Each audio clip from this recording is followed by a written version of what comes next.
माननीय अतिथिगण का, हमारे सभी इन्वेस्टर्स का, global as well as domestic investors का हम हार्दिक स्वागत करते हैं उत्तर प्रदेश में और उत्तर प्रदेश के ग्लोबल इन्वेस्टर्स समिट में। एक ऐसे प्रदेश में और एक ऐसे समिट में जहां पर आपके सपने मिलेंगे विकास से, जहां पर आपके व्यवसाय को मिलेगी एक नई गति, एक नई रफ्तार, और जहां पर आपके निवेश को यकीनन मिलेगा रिटर्न ऑन इन्वेस्टमेंट। क्योंकि देवियों सज्जनों, यह एक्सप्रेस प्रदेश है, अनंत संभावनाओं वाला प्रदेश है, और इस गतिशील प्रदेश में आप सभी का सरकार की तरफ से स्वागत करने के लिए मैं आमंत्रित करती हूं हमारे कर्मठ औद्योगिक विकास मंत्री श्री नंदगोपाल गुप्ता जी को, नंदी जी को, जिनकी देखरेख में ये पूरा कार्यक्रम आयोजित किया गया है और जो अथक प्रयास करते आए हैं माननीय मुख्यमंत्री जी के नेतृत्व में उत्तर प्रदेश को एक औद्योगिक केंद्र के रूप में विकसित करने और एक प्रिफर्ड निवेश गंतव्य के रूप में तैयार करने की तरफ। तालियों के साथ स्वागत है श्री नंदगोपाल गुप्ता जी का, जिन्हें हम लोकप्रिय रूप से नंदी के नाम से जानते हैं। उनसे निवेदन उनके स्वागत संबोधन के लिए।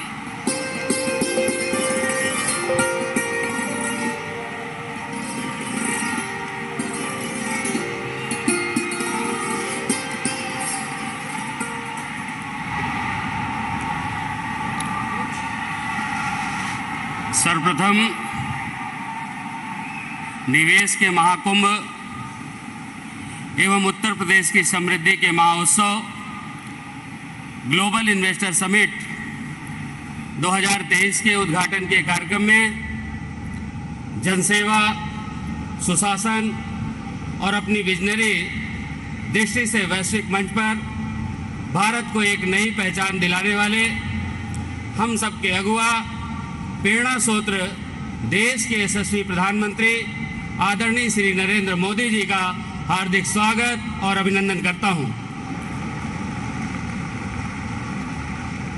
नारी शक्ति की प्रतीक, हम सब की अभिभावक, उत्तर प्रदेश की माननीय राज्यपाल श्रीमती आनंदीबेन पटेल जी, भारत के यशस्वी रक्षा मंत्री, लखनऊ के लोकप्रिय सांसद आदरणीय श्री राजनाथ सिंह जी, उत्तर प्रदेश की सांस्कृतिक स्वाभिमान एवं आर्थिक उन्नति को नई ऊंचाई देने वाले, नई ऊंचाई देने के लिए सतत समर्पित 25 करोड़ प्रदेशवासियों के उत्थान के लिए रात दिन काम करने वाले प्रदेश के कर्मयोगी मुख्यमंत्री आदरणीय योगी आदित्यनाथ जी, यहाँ पर उपस्थित माननीय विधानसभा अध्यक्ष श्री सतीश महाना जी, सभापति कुंवर मानवेंद्र बहादुर सिंह जी, संयुक्त अरब अमीरात एवं डेनमार्क के माननीय मंत्रीगण, माननीय उप मुख्यमंत्री द्वय श्री केशव प्रसाद मौर्य जी, श्री ब्रजेश पाठक जी, माननीय राज्य मंत्री जसवंत सिंह सैनी जी,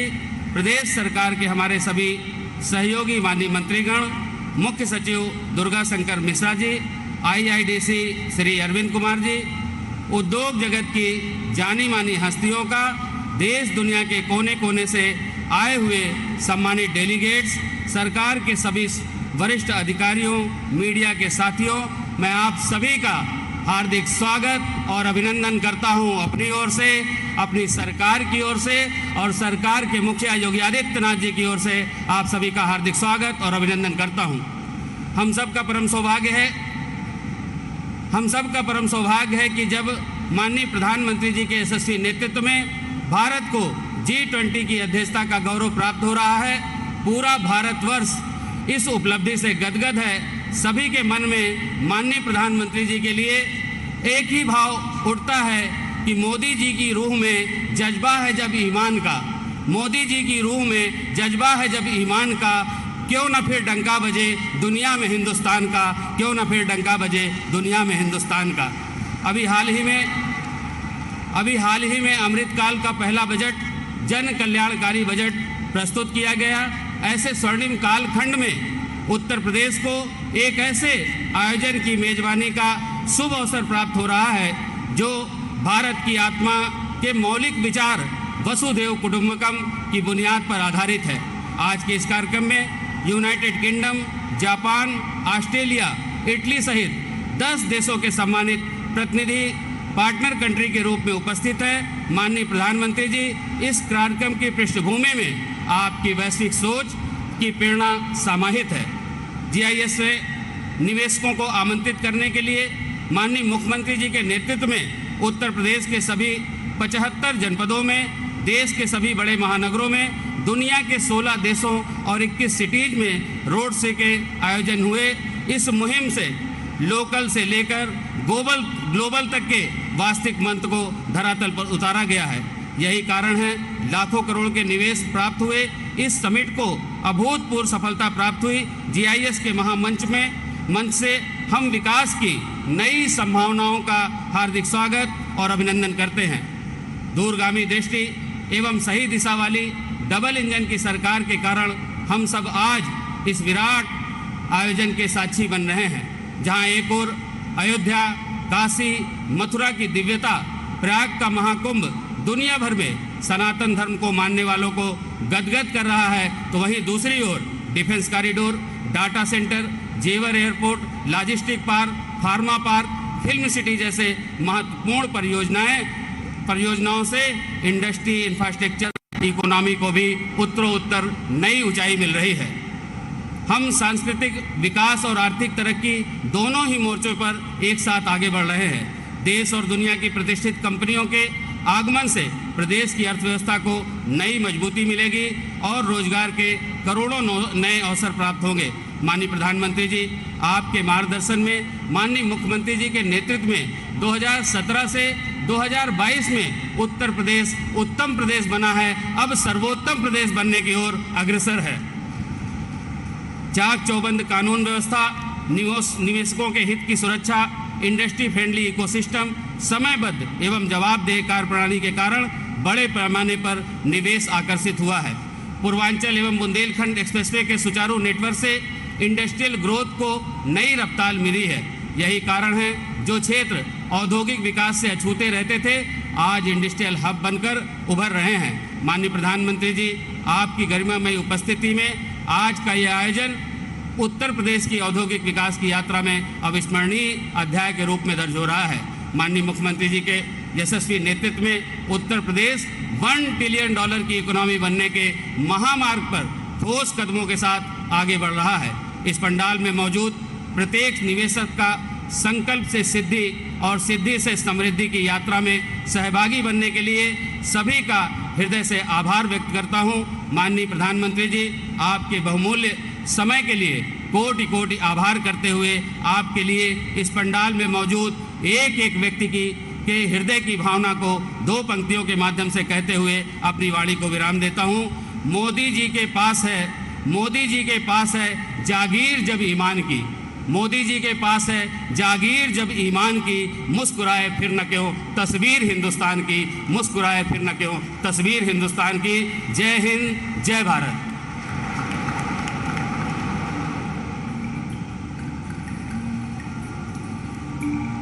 बहुत बहुत धन्यवाद माननीय मंत्री जी। और देवी सज्जनों, 2017 के बाद से विकास की राह पर चलता हुआ ये नए भारत का नया उत्तर प्रदेश है।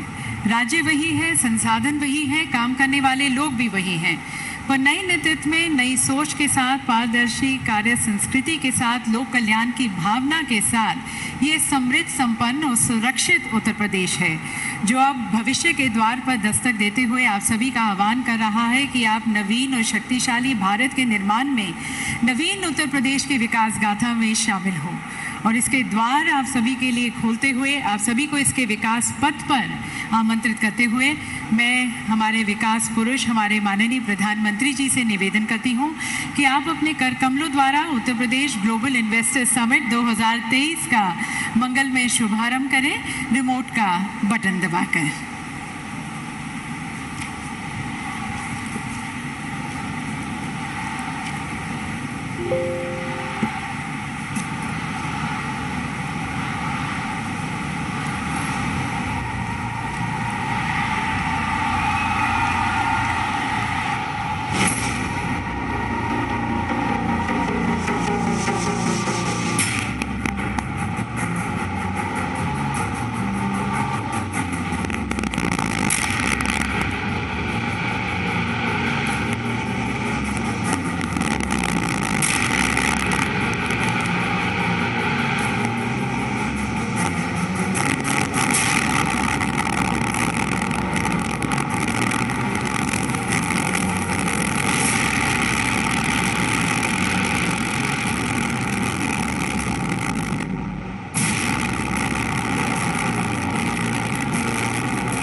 world-class infrastructure, enabling policy framework, business-friendly governance.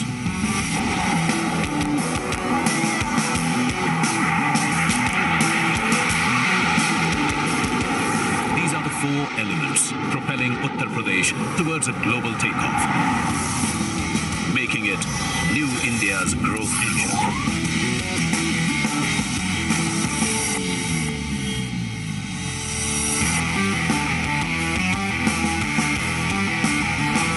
Following the growth principles laid down by India's visionary Prime Minister Shri Narendra Modi, Uttar Pradesh is on its way to becoming the most preferred investment destination for global investors and industrialists. One of the fastest growing Indian states, UP ranks high in ease of doing business with zero tolerance policy against crime and corruption. Known for its cultural vibrance, value system and 250 million populace, UP is not only India's single largest consumer market, but also a bountiful supplier of skilled human resources. The state has a vast land bank and robust policies to ensure the availability of land for investors to do business. A number of sector-specific industrial parks are being developed.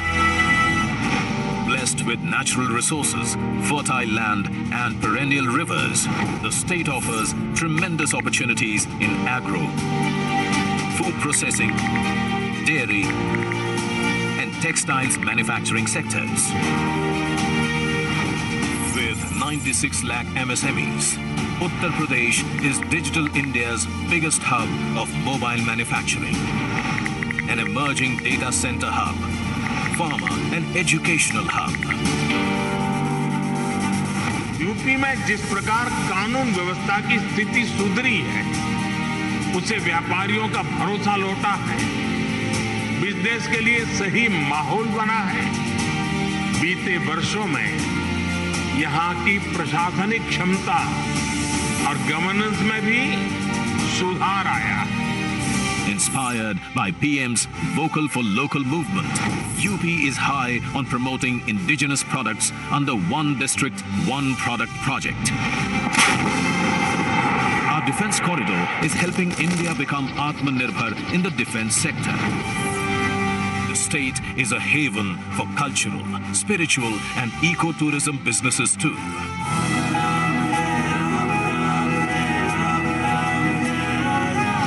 Overcoming the challenge of being landlocked, UP's dedicated freight corridors, inland waterways, expressways and airports provide quick, cost-effective multimodal logistics solutions for the movement of manufactured goods around the global market. World-class, power-rich infrastructure with 9 operational and 10 upcoming airports, 4-lane interstate highways and the futuristic rapid rail transport system shall make every nook and corner of the state easily accessible for the world, thus opening up entire state for investment, including the Purvanchal and Bundelkhand areas. To ensure an investor-friendly ecosystem based on transparency and trust, the government of Uttar Pradesh has come up with Invest UP 2.0, a comprehensive investor services framework under which a single-window MOU monitoring portal, Nivesh Sarthi, has been developed to provide one-stop solutions for investors.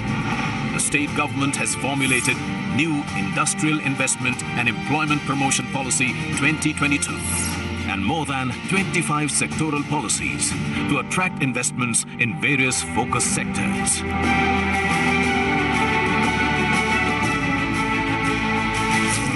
Catapult the state towards becoming a $1 trillion economy, we followed a global to local approach. After thorough consultation with all stakeholders, the newly formed policies were showcased internationally, then nationally, and then to the existing domestic investors within UP, generating immense global investor interest.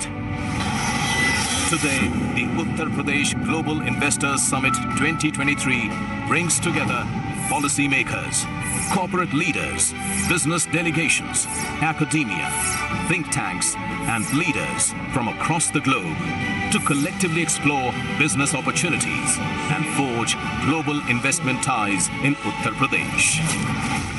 Opportunities shall also spike employment opportunities for the state's young and skilled workforce.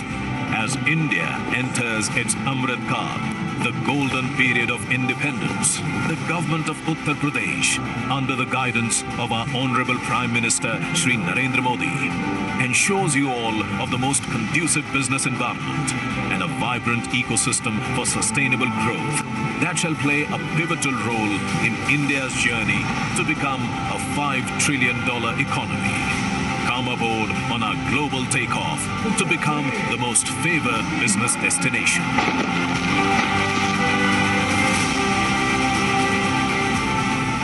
Uttar Pradesh पूर्वी भारत का ही नहीं बल्कि पूरे देश का growth engine बन सकता है।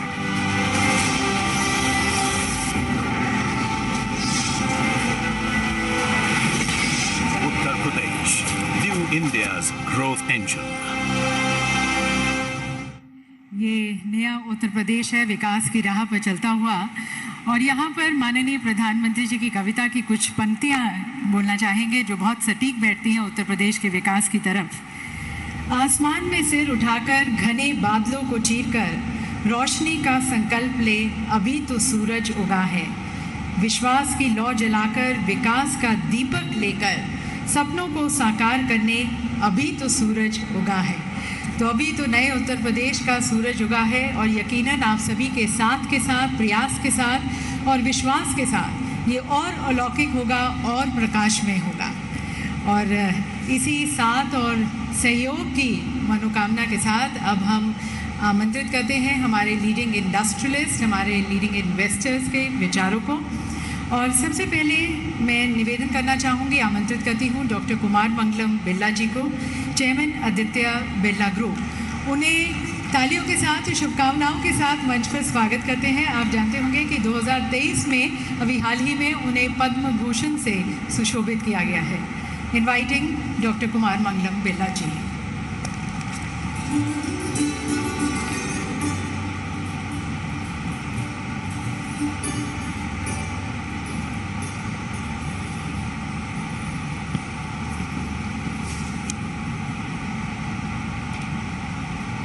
Honorable Prime Minister Shri Narendra Modi ji, Honorable Chief Minister of Uttar Pradesh Shri Yogi Adityanath ji, Honorable Defence Minister Shri Rajnath Singh ji, Honorable Governor of UP Srimati Anandiben, distinguished ministers, government officials, ladies and gentlemen. It gives me great pleasure to be here today joining the Global Investor Summit here amongst both Indian and leading investors from across the globe. We are meeting against the backdrop of a moment of remarkable change and unbridled possibilities in India. As you are all aware, India is now the fastest growing large economy in the world and is poised to become the third largest economy in the world by 2030.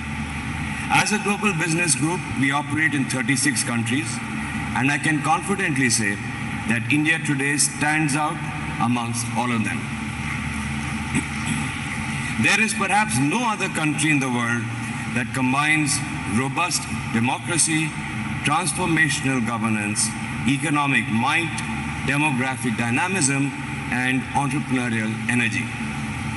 From renewables to digital governance and space tech to agri-innovation, India is emerging as a truly global champion.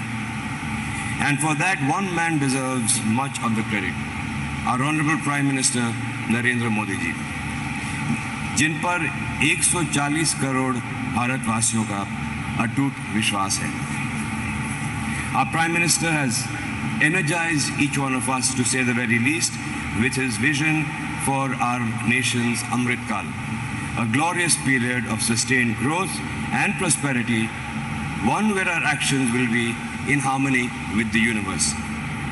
मुझे विश्वास है कि इस अमृत काल में हमारी यानी India की प्रगति वैश्विक समृद्धि का एक नींव होगी.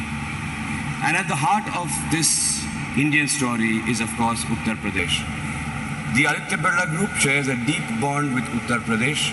About 500 kilometers from here at Renukut, our metals flagship company, Hindalco, took roots way back in the 1950s. Since then, our operations there have grown multifold, and we have also expanded our presence into many other sectors in the state. For example, cement, chlor-alkali chemicals, fashion retail, financial services, and carbon black, to name a few. Today, 7 of our group businesses have a significant presence in Uttar Pradesh, anchored by over 30,000 people across our operations in the state. Our total investment value in UP stands at a staggering 40,000 crores. It is heartening for me to see as an investor Uttar Pradesh undergo a metamorphosis in the last few years under the leadership of Honorable Chief Minister Shri Yogi Adityanath ji and under the guidance of Honorable Prime Minister Shri Narendra Modi ji. इस संदर्भ में कुछ मुझे आदरणीय प्रधानमंत्री जी के एक वक्तव्य का एक अंश याद आता है जो काफ़ी वायरल भी हुआ था। आपने इसे कहा था, यूपी प्लस योगी बहुत है उपयोगी।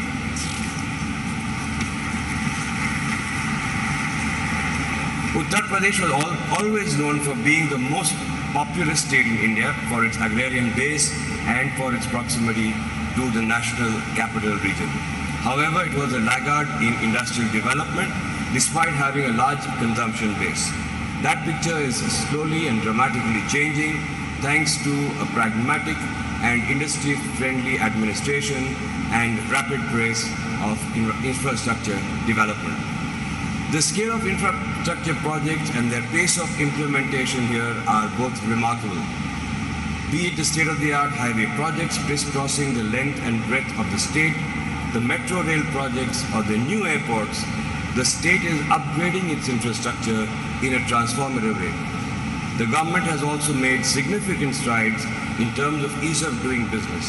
It was ranked second in the ease of doing business survey of the central government. Its Nivesh Mitra portal, which is a dedicated single window system, has won huge appreciation from investors.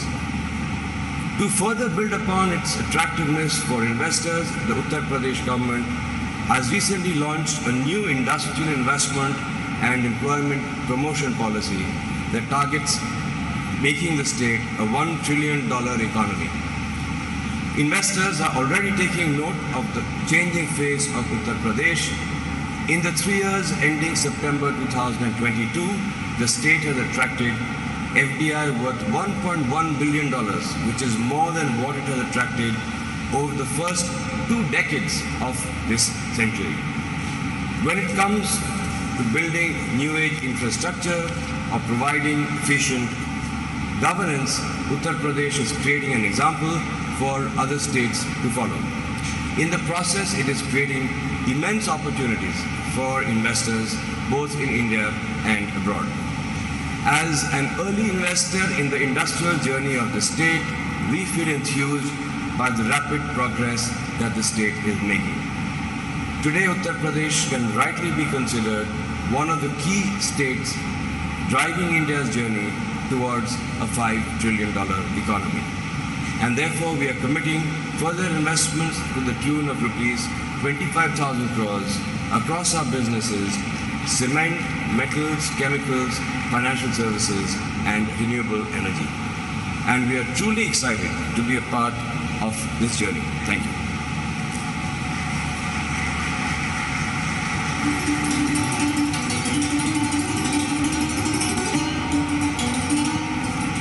Thank you, sir, for sharing with us the impressive footprints which you have casted here and the further futuristic plans you have.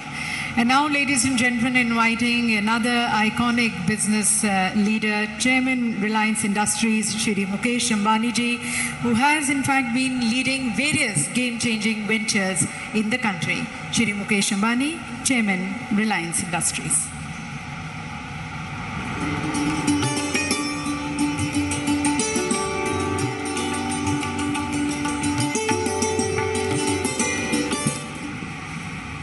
Most respected Prime Minister Shri Narendra Modi ji, respected Governor Srimati Anandiben Patel, respected Defence Minister Shri Rajnath Singh ji, respected Chief Minister Shri Yogi Adityanath ji, distinguished dignitaries, my esteemed friends from industry and business, आप सभी को मेरा सादर नमस्कार। Uttar Pradesh global investors summit विकास का एक महाकुंभ है। यहाँ दूसरी बार आना मेरे लिए सौभाग्य की बात है।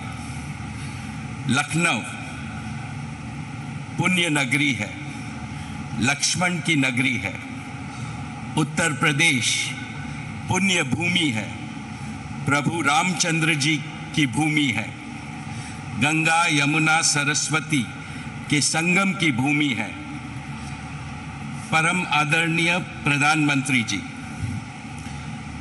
our nation has transformed remarkably since you have become Prime Minister in 2014.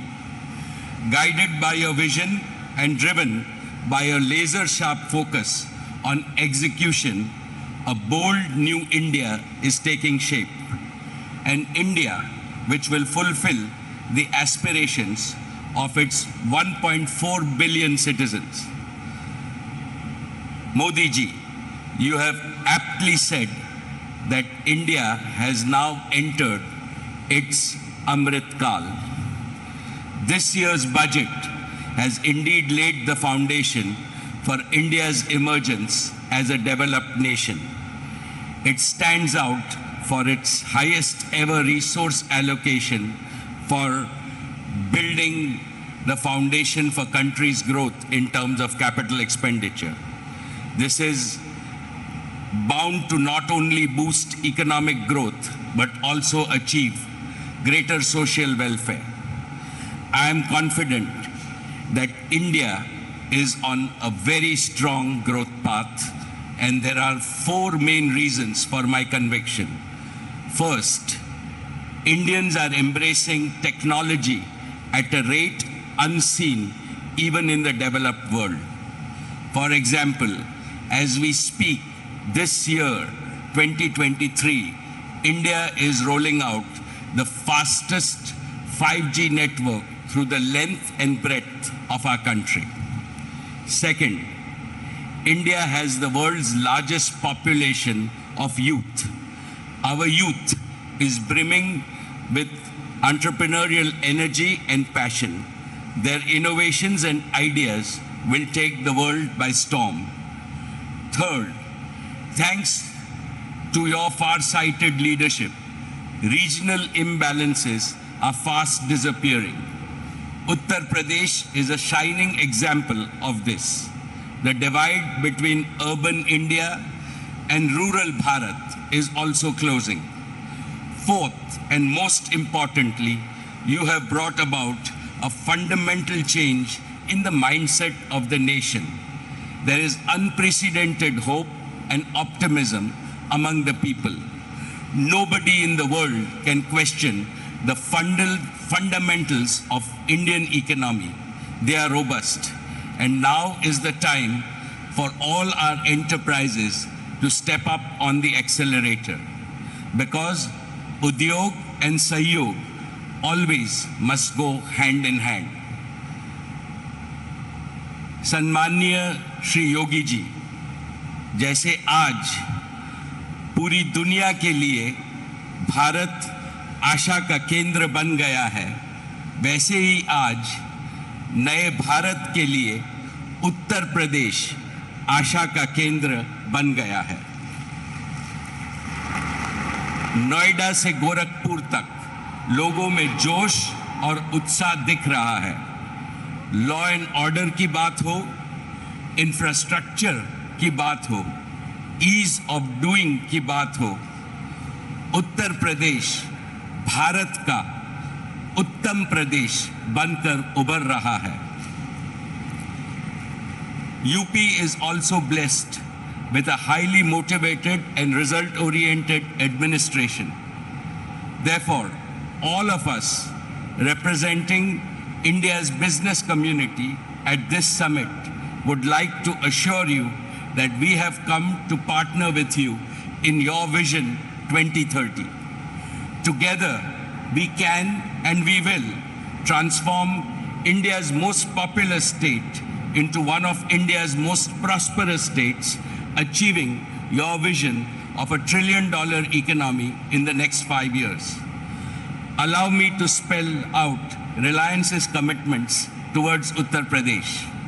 First, Jio will complete its rollout of 5G to cover every town and village in this state by December of 2023, that is in 10 months from today.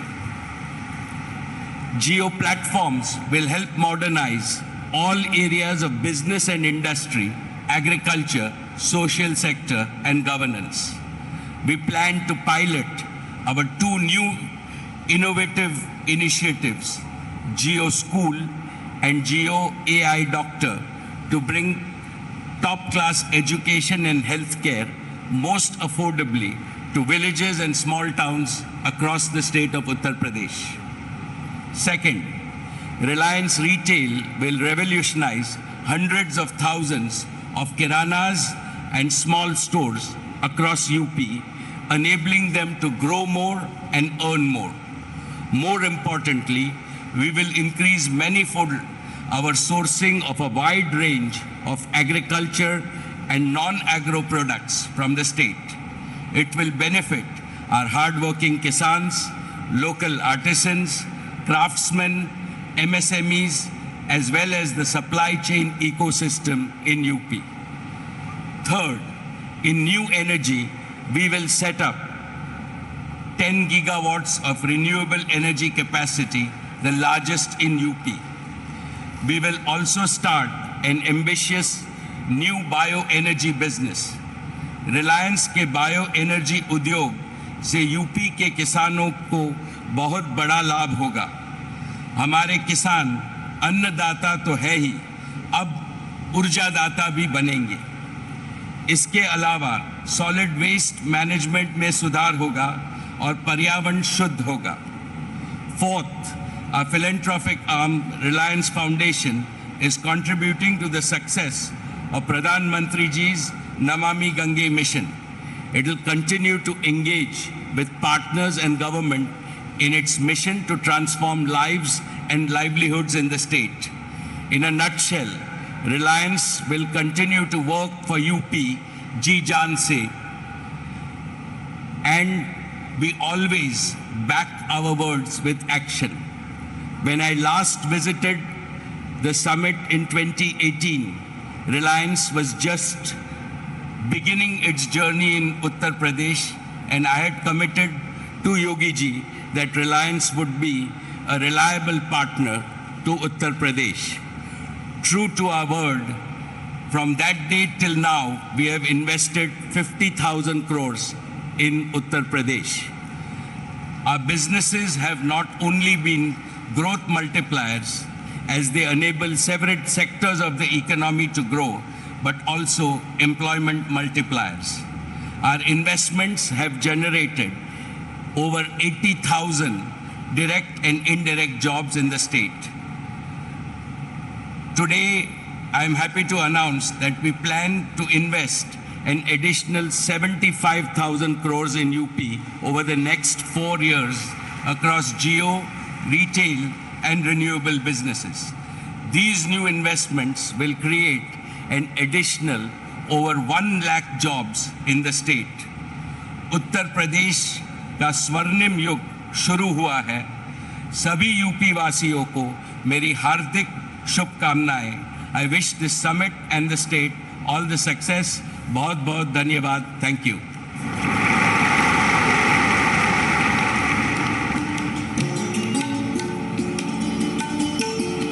बहुत बहुत धन्यवाद sir, Uttar Pradesh की उन्नति और प्रगति में और अपना सहयोग देने का. और अब देवीय सज्जनों आमंत्रित करते हैं हमारे अगले आइकॉनिक बिजनेस लीडर को, जिन्हें लोग पॉपुलरली मैराथन मैन के नाम से भी जानते हैं और जिन्हें वर्ष 2022 में पद्म भूषण से सुशोभित किया गया था और जो देश के सबसे बड़े और सबसे पुराने बिजनेस हाउस को लीड कर रहे हैं, chairman Tata Sons Shri N Chandrasekaran ji.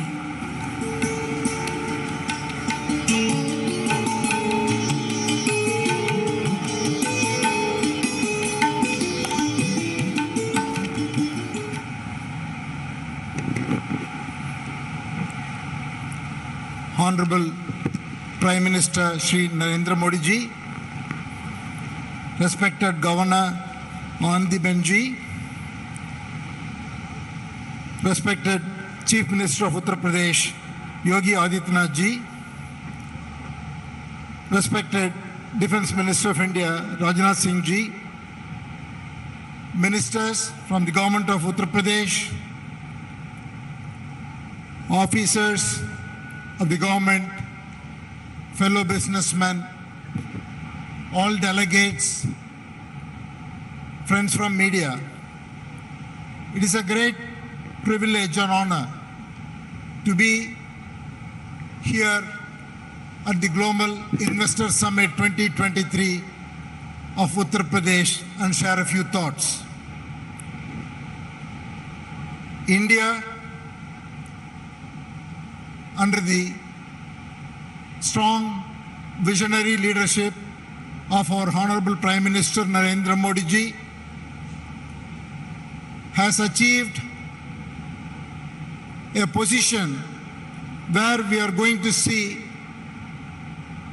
India being the fastest growing economy, not only in the current year, I'm pretty sure in the coming years of the decade. It is not only about economic growth. What the Honorable Prime Minister has enabled is a 360-degree development. That is because there is a confidence and aspiration in every Indian, in every nook and corner of the country. So we are seeing economic development, development in quality of life, development in sports, arts, and across the board, you see it exhibiting itself in terms of the aspiration and want to achieve more everywhere. From an economy point of view, India's dream of becoming a $5 trillion economy, 10 trillion, and again 25 trillion when we become 100 years after independence is very much achievable, and we are well on our path. And we have started the Amrit Kal with the first budget, which I would say lays a very strong foundation, because we are seeing a tremendous investment towards infrastructure development and also policies that will promote huge consumption. I feel we are in a situation where we are going to see growth led by infrastructure as well as consumption. We are going to see rural growth as well as urban growth, domestic growth as well as exports growth. It is a very unique situation because this has not happened.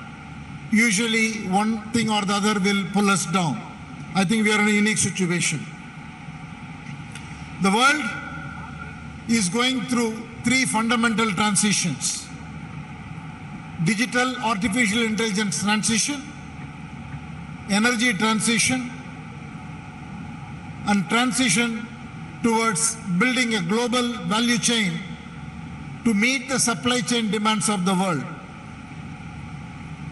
I would say India is very uniquely positioned to not only participate but lead in all the three dimensions, I will take a minute. On the AI and digital transition, we are very uniquely placed because of three reasons. One, India has adopted digital in a very unique way to solve problems at scale, both in public services delivery as well as in the private sector. Second, we have a most successful IT industry which has enormous capability. And third, we have a talent pool which is very unparalleled. So we are very uniquely positioned towards this transition, not only for India, but for the world. Second, in energy transition, we will be the only nation which will be adding significant capacity of energy, more than twice or thrice of what we have today in the next 2 decades. With this kind of a growth, transition becomes easier. The transition is not a substitution, transition becomes a growth engine. And third, in terms of the global supply chain, again, the government policies, whether it is the PLI schemes or simply the vision of the Prime Minister to take India to be a leader in the most important sectors of the future, is going to drive a huge amount of investment, capability building, and ecosystem development, which is all going to lead into enormous amount of growth domestically and most importantly, globally from an export point of view. Coming specifically to Uttar Pradesh is already the 3rd largest state in the country. And from the current 225-230 billion, it is absolutely well placed to capitalize on the trends and become a $1 trillion economy when India will be a $5 trillion, and again become a $2 trillion economy by the time India reaches 10 trillion. There are 3 or 4 sectors which are very suitably placed. One is agriculture. Already UP has a very strong presence. It is the largest producer of oilseeds. It's among the top 3 in terms of wheat, sugarcane, fruits, vegetables, and pulses.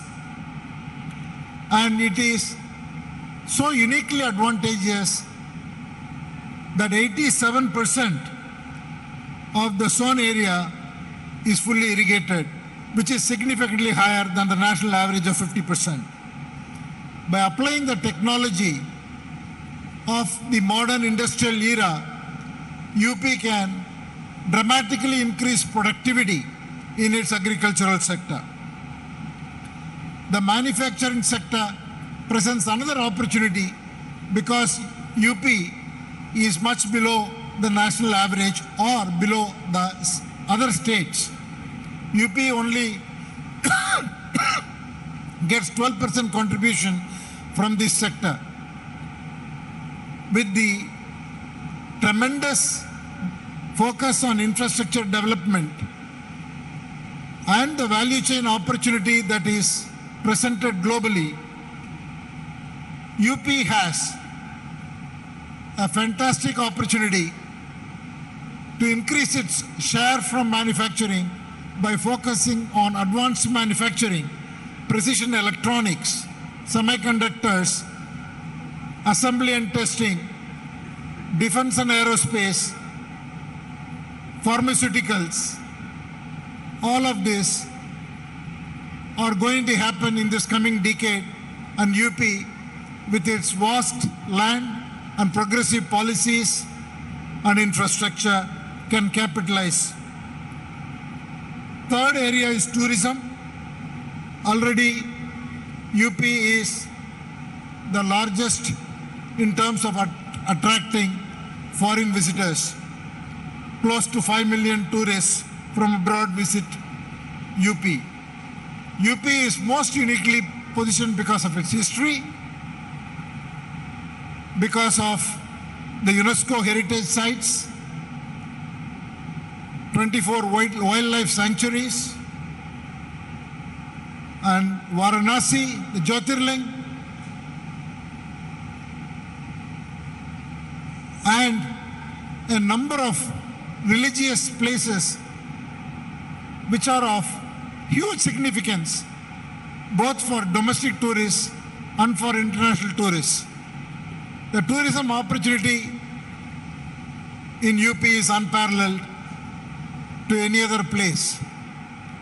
So these three growth engines can significantly contribute to Uttar Pradesh's dream of becoming a $1 trillion economy, and in the process can address a lot of jobs and address quality of life, as well as bring down the inequality that exists between the different 75 states and bring a range which is much closer, where the per capita income and quality of life can lift all people in the state of Uttar Pradesh.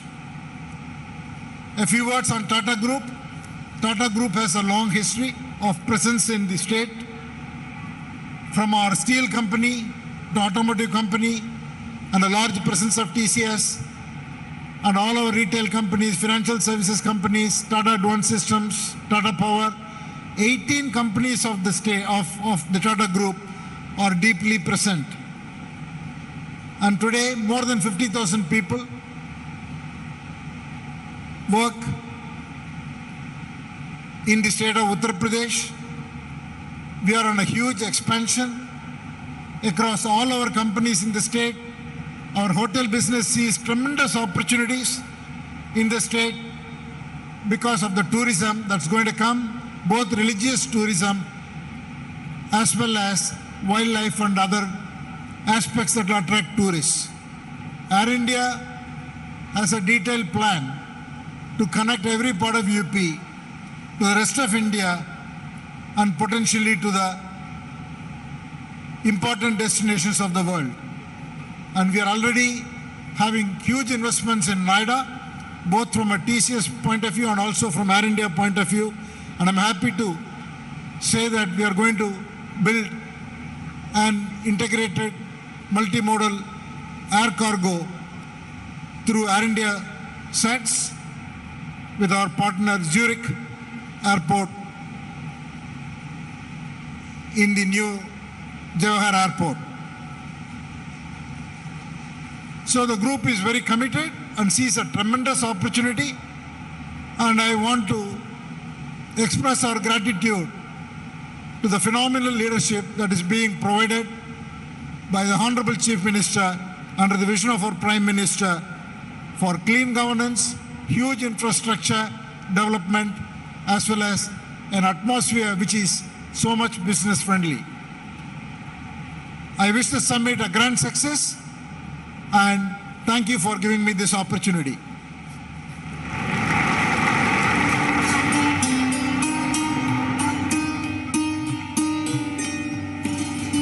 Thank you, sir, for your commitments for UP. और देवी सजनों, हिंदुस्तान का और Asia का सबसे बड़ा airport उत्तर प्रदेश में जेवर में बनने जा रहा है, और इससे उत्तर भारत का ये प्रवेश द्वार साबित होगा और साथ साथ ये उत्तर प्रदेश को ग्रोथ सेंटर के रूप में स्थापित करेगा। इसका निर्माण किया जा रहा है ज़ूरिक एयरपोर्ट एशिया के द्वारा भारत सरकार और उत्तर प्रदेश सरकार के सहयोग से। हमारे साथ श्री डैनियल बर्चर हैं, CEO ज़ूरिक एयरपोर्ट एशिया। उन्हें मैं आमंत्रित करती हूँ। I request and invite Shri Daniel Bircher, the CEO of Zurich Airport Asia, to kindly address this August gathering.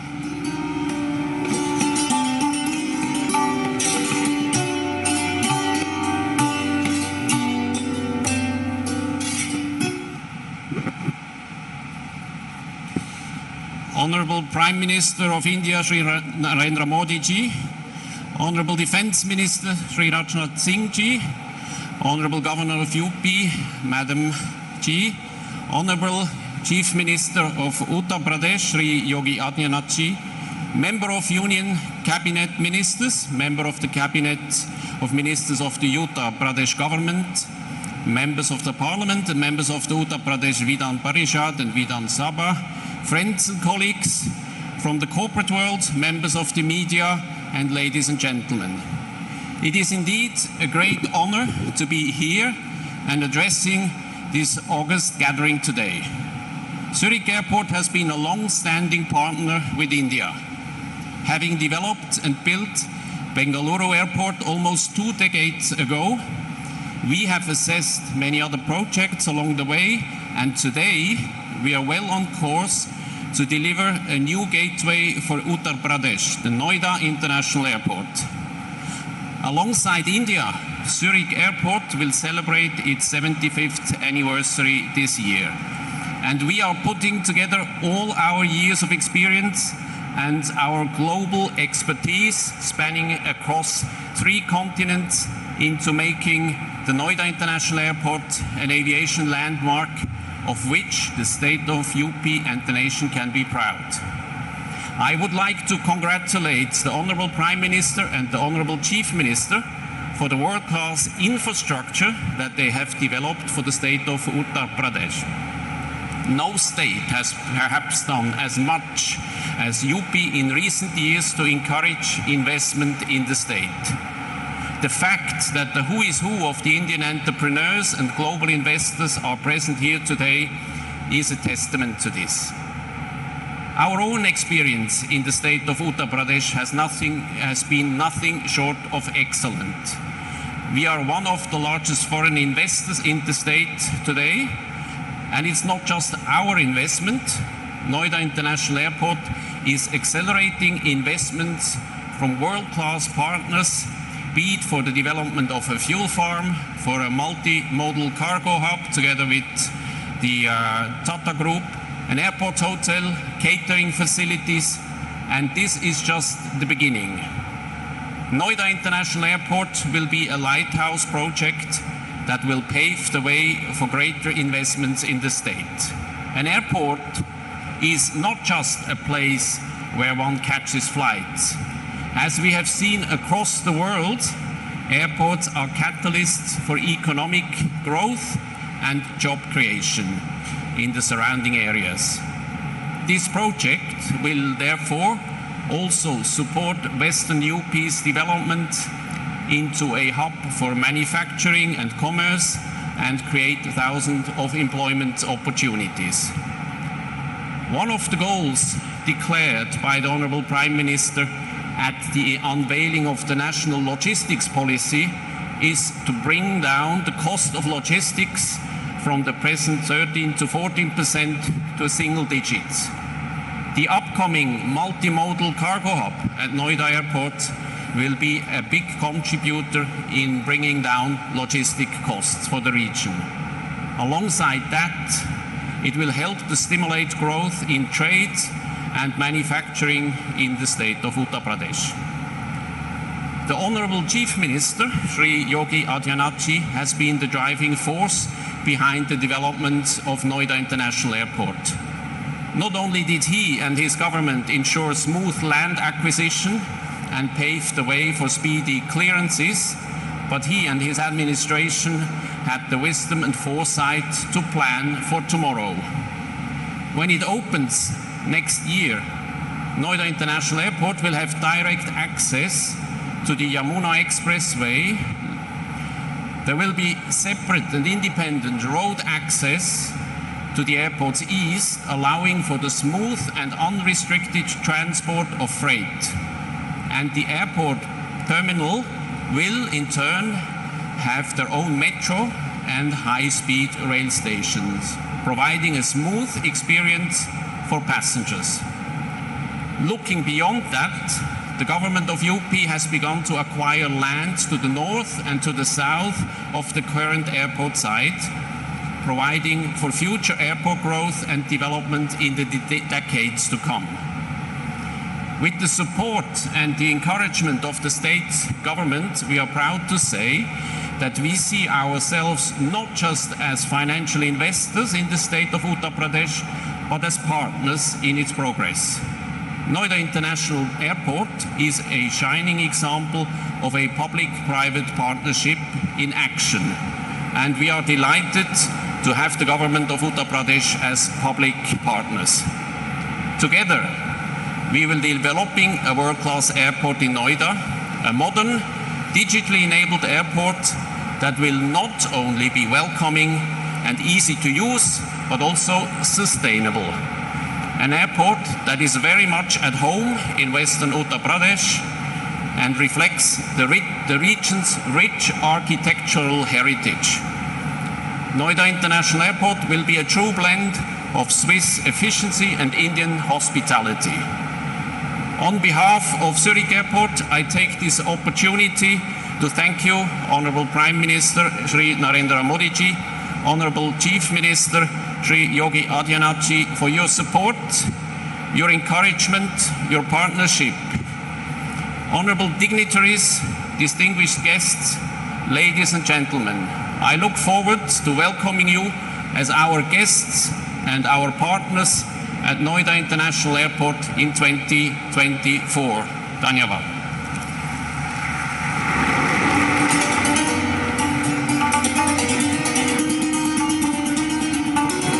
Thank you, sir, for your expression of faith and confidence in UP, and thank you for your support.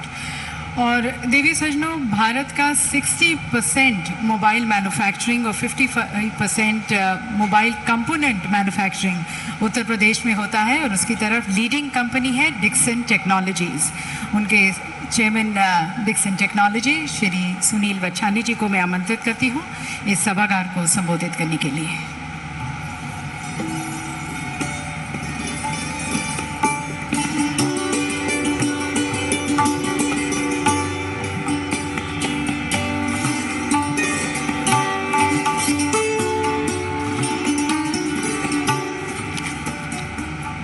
Honorable Prime Minister Shri Narendra Modi ji, Honorable Defence Minister Shri Rajnath Singh ji, Honorable Chief Minister Shri Yogi Adityanath ji, Honorable Governor Ms. Patel, Ministers from Denmark and UAE and other ministers from UP. On behalf of Dixon and the mobile manufacturing industry, it's my proud privilege to talk to you about a journey in UP. This journey started with just a single factory for manufacturing televisions. And in a very short period of time, I'm very happy to say that now Dixon has almost 8 state-of-the-art factories in UP, employing more than 10,000 people and manufacturing a wide range of products, which includes televisions, mobile phones, LED lighting, and many other products. I think it's not only for Dixon that UP has become the #1 state. You just heard that almost 65% of the mobiles sold in the country are manufactured in UP. Almost 40% of LED lighting products which are sold in the country are manufactured in UP. And this is a story for many, many other electronics and consumer electronic products. And I must say that this would not have been possible for the very proactive and dynamic policies of the UP government under the leadership of our Chief Minister. We at Dixon are very happy to announce on the Investor Summit that we are opening 3 more centers of excellence for manufacturing in the state. The first for manufacturing consumer and telecom products, which will not only be made in India, but they'll be designed in India for the world. A factory for manufacturing smartwatches, wearables, and hearables, again designed in the state and manufactured in the state for the world. And finally, India's single largest factory for manufacturing refrigerators, almost 1.2 million refrigerators a year in Greater Noida. Once these factories are operational, they'll create job opportunities, almost 10,000 people. Finally, just to reflect of the mood in the industry, I think there is huge optimism and positivity in the industry today. There was a time when India was importing almost all its requirements for electronics into the country. And you'll be very happy to know it's a proud moment that out of the total requirement of $120 billion of consumption of electronic items, it's probably for the first time that 80 billion will be manufactured in the country.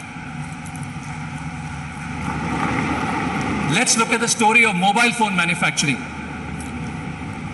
There was a time we were importing almost 90% of our requirement that was consumed in the country. Today, we are not only manufacturing the entire requirement, but we're looking at exporting almost $100 billion worth of mobile phones. There was a time there were no Indian champions in the electronic manufacturing space. Today, Indian companies are manufacturing and exporting to all over the world. I must say that this would not have been possible without the clarion call made by our Honorable Prime Minister when he said, let's make in India. Let's make India the next hub for manufacturing of electronic products. Honorable Prime Minister, I would like to assure you that we in the industry will not rest until we make India the next hub for manufacturing of these products. Finally, I'd like to end with a couplet which I think reflects the mood in the nation and the industry. And it says, अभी जिंदगी की असली उड़ान बाकी है, अभी जिंदगी में कई इम्तिहान बाकी हैं, अभी तो नापी है जमीन हमने, अभी पूरा आसमान बाकी है. Thank you so much.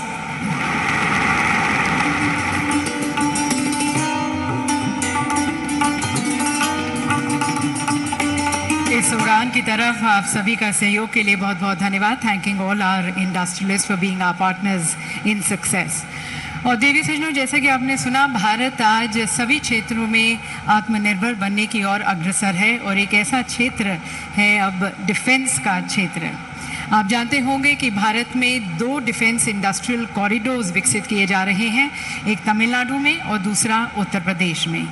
और इन कॉरिडोर्स के बनने से भारत रक्षा के क्षेत्र में आत्मनिर्भर बनेगा, मेक इन इंडिया को बढ़ावा मिलेगा, हमारा आयात कम होगा और साथ साथ डिफेंस मैन्युफैक्चरिंग और रिसर्च और डेवलपमेंट में भी भारत विश्व के मानचित्र पर एक अग्रणी राष्ट्र के रूप में स्थापित होगा. हमारे साथ हमारे माननीय केंद्रीय रक्षा मंत्री जी हैं श्री राजनाथ सिंह जी. सभी की तालियों के बीच में उन्हें आमंत्रित करती हूँ इस सम्मानित सभागार को संबोधित करने के लिए.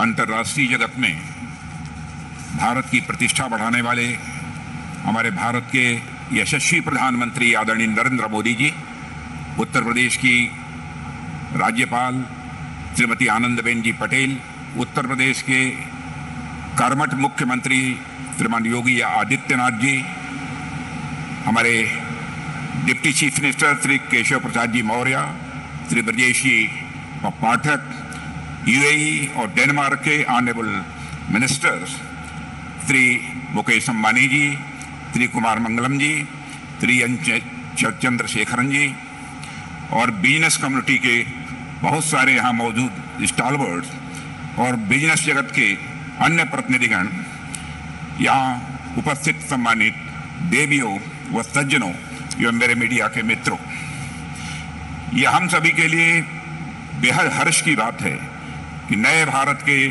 निर्माता हमारे माननीय प्रधानमंत्री जी अपना अमूल्य मार्गदर्शन देने के लिए हम सबके बीच यहाँ उपस्थित हैं। लखनऊ मेरी कॉन्स्टिट्यूंसी है, लखनऊ मेरी कर्मभूमि है और यहाँ आपका स्वागत करना मेरे लिए एक गौरव का विषय है। प्रधानमंत्री जी, नज़ाकत, नफासत, अदब और तहजीब के शहर लखनऊ में मैं आपका तहे दिल हार्दिक स्वागत करता हूँ, अभिनंदन करता हूँ।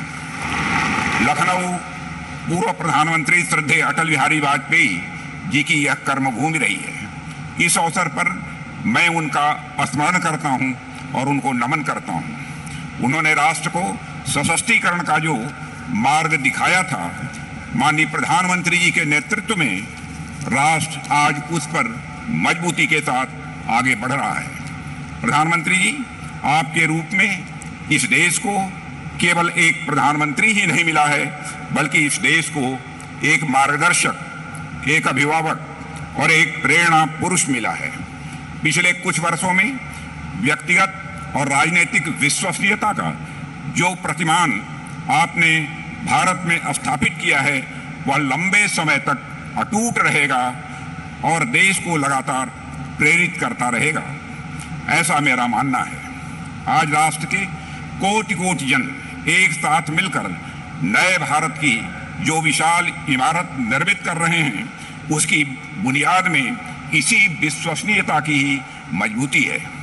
आज दुनिया भारत को आशा और संभावना की दृष्टि से देखती है, तो उसके पीछे भी यही विश्वसनीयता है। प्रधानमंत्री जी, भारत के बदलते परिदृश्य ने दुनिया का ध्यान अपनी ओर खींचा है। प्राचीन काल में यह देश जिन जिन चीजों के कारण दुनिया भर में प्रसिद्ध था, यहाँ का उद्योग और व्यापार भी उनमें से एक था। पर कुछ ऐतिहासिक कारणों के चलते यहाँ का उद्योग और व्यापार गर्त में जाने लगा।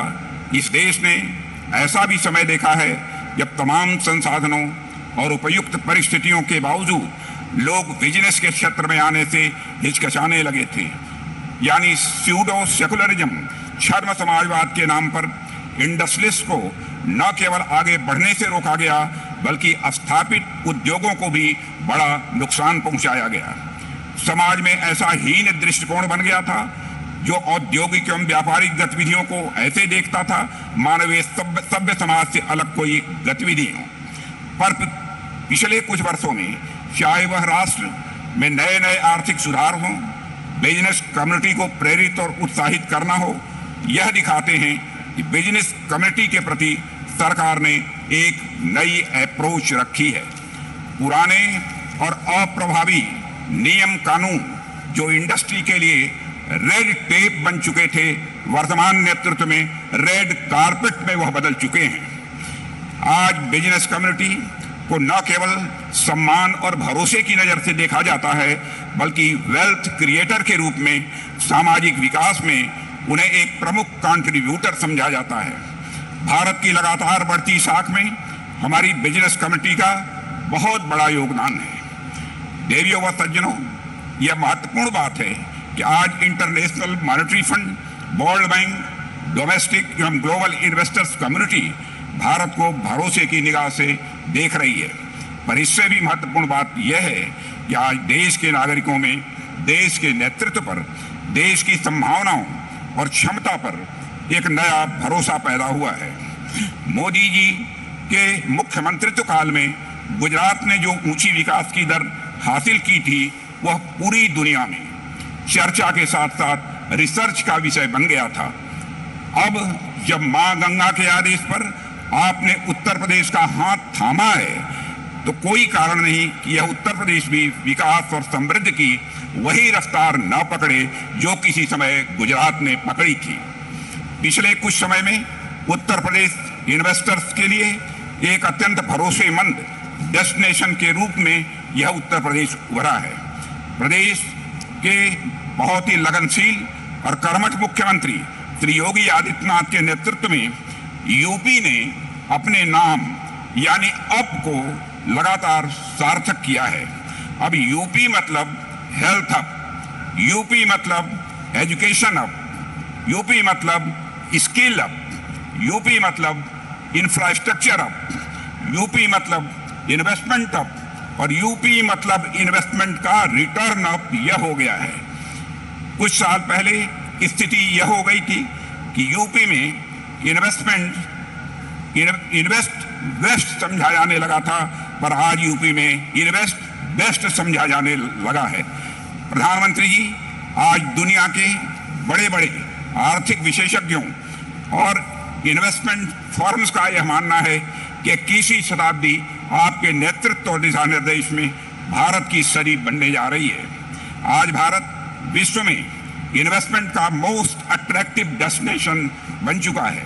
मेरा यह विश्वास है कि दुनिया की विकास की धुरी भारत की अर्थव्यवस्था बनेगी और उसमें उत्तर प्रदेश एक प्रभावी ग्रोथ इंजन की भूमिका निभाएगा। यूपी राइजिंग यानी अप राइजिंग और इंडिया राइजिंग एक ही सिक्के के दो पहलू हैं।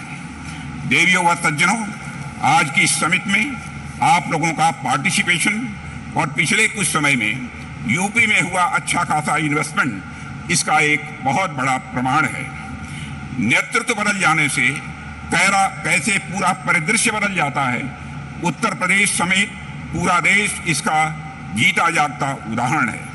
पिछले 7-8 वर्षों में ऐसा नहीं है कि संसाधन बहुत बदल गए हों, ऐसा नहीं है कि लोग दूसरे आ गए हों। बावजूद इसके हमारा देश अगर इतना बदला है तो इसलिए क्योंकि नेतृत्व बदला है। आने वाले समय में उत्तर प्रदेश समेत पूरा राष्ट्र विकास का शिखर चूमेगा। राष्ट्र अपनी आभा से संपूर्ण विश्व को आलोकित करेगा, ऐसा मेरा विश्वास है। और इसका रास्ता इस तरह के इन्वेस्टर समिट से ही होकर गुजरता है।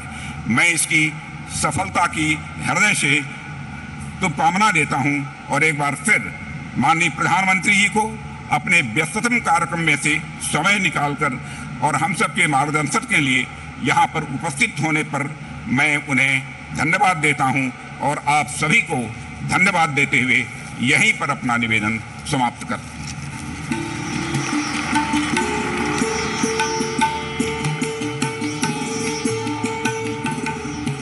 बहुत बहुत धन्यवाद माननीय मंत्री जी आपके प्रोत्साहन भरे संदेश के लिए।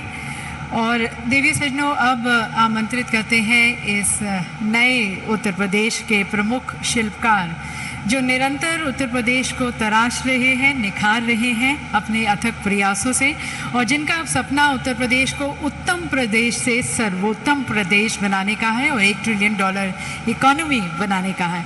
आप सभी की तालियों के बीच मैं आमंत्रित करती हूँ हमारे यशस्वी तपस्वी मुख्यमंत्री श्री योगी आदित्यनाथ जी को।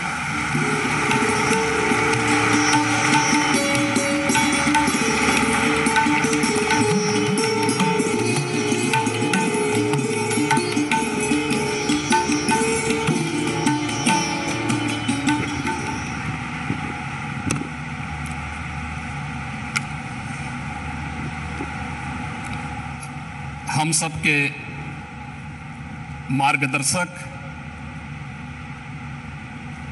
देश के यशस्वी प्रधानमंत्री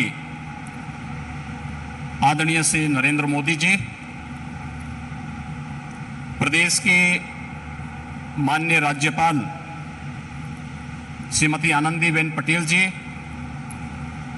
माननीय रक्षा मंत्री श्री राजनाथ सिंह जी, सभी केंद्रीय मंत्रीगण, डेनमार्क तथा यूएई के माननीय मंत्रीगण, प्रदेश सरकार में मेरे वरिष्ठ सहयोगी उप मुख्यमंत्री द्वय श्री केशव प्रसाद मौर्य जी, श्री ब्रजेश पाठक जी, मंत्रिमंडल के मेरे सभी सहयोगीगण, सभी यहाँ पर उपस्थित माननीय एम्बेसडर्स, उच्चायुक्तगण, देश और दुनिया के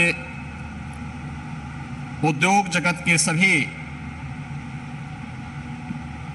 corporate leaders, policy makers, business delegations और सभी उपस्थित निवेशक बंधुओं, मैं आप सबका असीम संभावना वाले इस प्रदेश में उत्तर प्रदेश की 25 करोड़ जनता की ओर से आदरणीय प्रधानमंत्री जी का Uttar Pradesh global investor summit के आज के इस आयोजन में हृदय से स्वागत करता हूं, अभिनंदन करता हूं। हम सब जानते हैं उत्तर प्रदेश ने विगत 6 वर्ष के अंदर जो कुछ भी उपलब्धि हासिल करने की दिशा में प्रयास प्रारंभ किया है, आदरणीय प्रधानमंत्री जी के रिफॉर्म, परफॉर्म और ट्रांसफॉर्म के मूल मंत्र को अंगीकार करते हुए उनके नेतृत्व और मार्गदर्शन में ही उसे हासिल किया है। आज जब देश अपनी आजादी के अमृत काल के प्रथम वर्ष में प्रवेश किया है, इन स्थितियों में उत्तर प्रदेश को अपना दूसरा इन्वेस्टर समिट और ग्लोबल इन्वेस्टर समिट के माध्यम से वैश्विक निवेशक समुदाय को, policy makers, corporate leadership, business delegations, शिक्षाविदों, पॉलिटिकल एंड गवर्नमेंट लीडरशिप को एक कॉमन प्लेटफॉर्म बनाने का यह मंच उन उपलब्धियों को आदरणीय प्रधानमंत्री जी के विजन के अनुरूप उत्तर प्रदेश की अर्थव्यवस्था को $1 ट्रिलियन की इकोनॉमी बनाने की दिशा में प्रयास का एक अभिन्न हिस्सा है।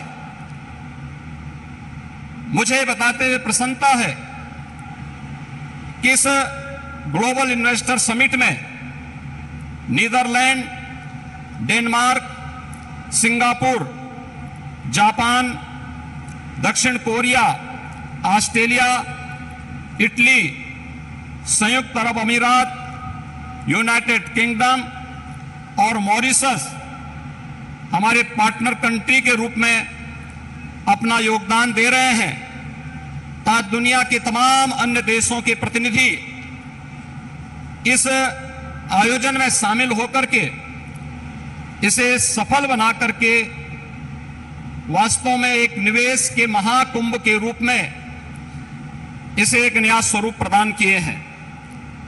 आदरणीय प्रधानमंत्री जी, ग्लोबल इन्वेस्टर समिट के लिए आपके मार्गदर्शन के उपरांत उत्तर प्रदेश के हमारे मंत्रिमंडल के समूह ने दुनिया के 16 देशों की 21 शहरों में रोड शो के आयोजन किए थे।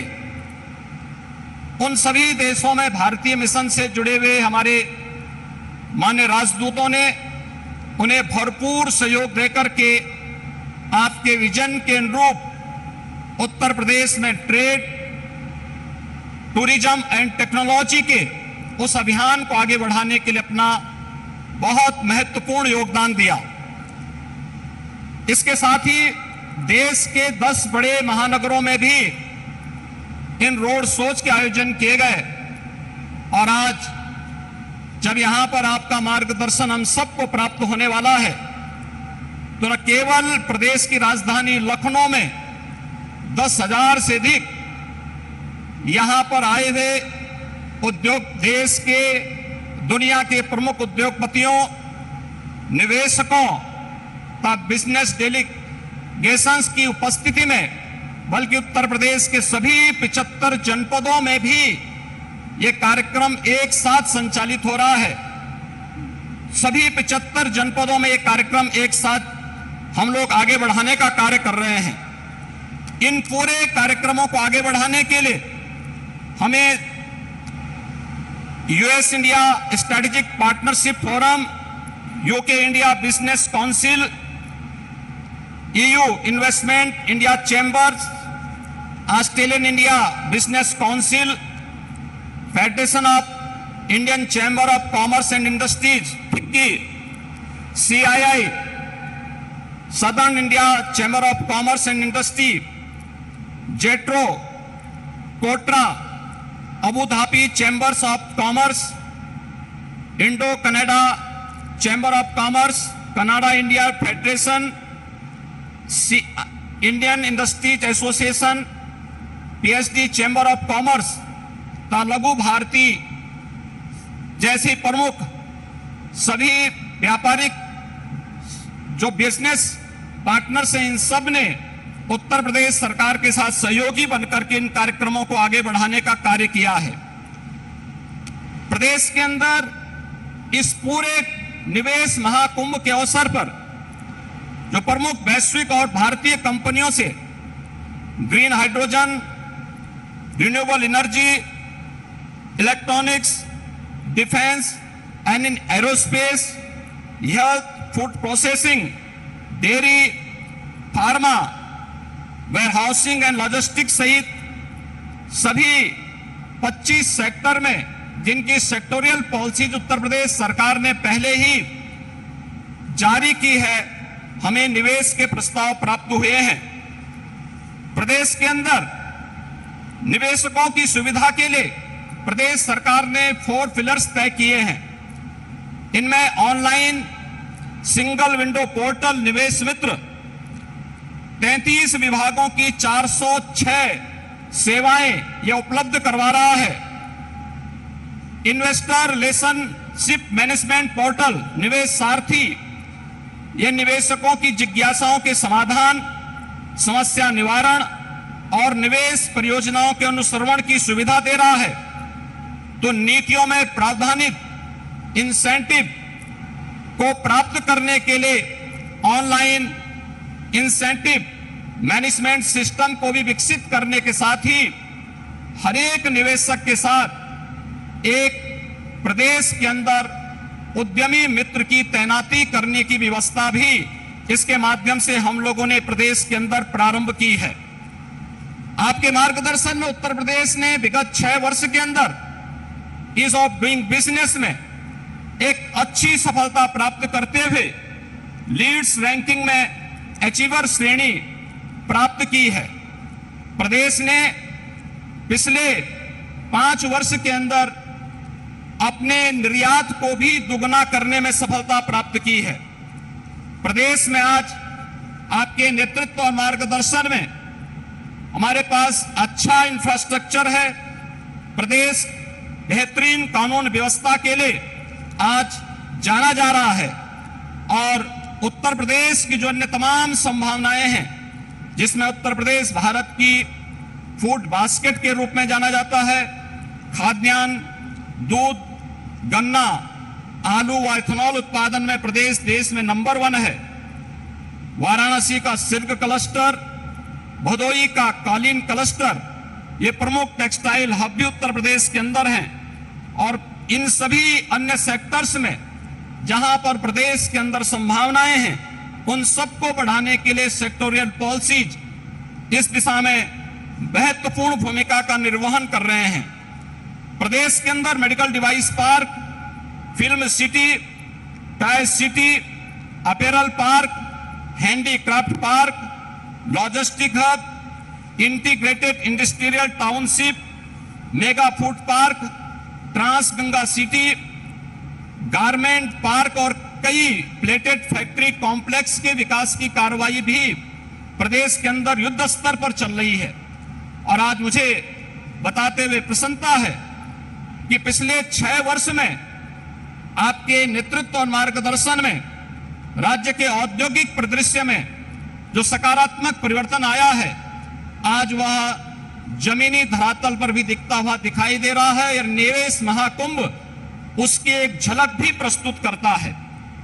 इस निवेश महाकुंभ में अब तक हमारे पास 18,643 कुल MOU हमारे साथ वर्तमान में हुए हैं और जिनके माध्यम से प्रदेश को अब तक 32,92,000 करोड़ रुपए के निवेश के प्रस्ताव हमें प्राप्त हो चुके हैं, जिनके माध्यम से प्रदेश के अंदर 92,50,000 से अधिक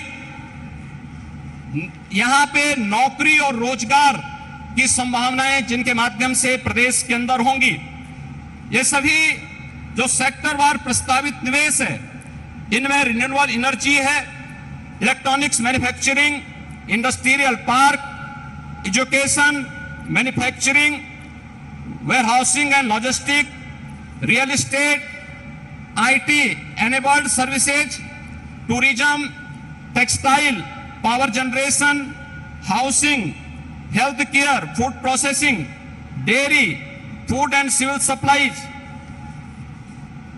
वेस्ट टू एनर्जी, बायोफ्यूल, इन सभी क्षेत्रों में हुआ है। इसके साथ ही सबसे महत्वपूर्ण बात यह है कि पिछले 6 वर्षों के अंदर जो परिवर्तन हुआ है, इनमें जो निवेश के प्रस्ताव आए हैं, जो उत्तर प्रदेश के पूर्वी क्षेत्र और बुंदेलखंड का क्षेत्र आर्थिक दृष्टि से पिछड़ा माना जाता था, इस निवेश प्रस्ताव में अकेले पूर्वी उत्तर प्रदेश के लिए 9,55,000 करोड़ रुपए के प्रस्ताव प्राप्त हुए हैं और बुंदेलखंड के लिए भी 4,28,000 करोड़ रुपए के प्रस्ताव इस अवसर पर हमें प्राप्त हुए हैं।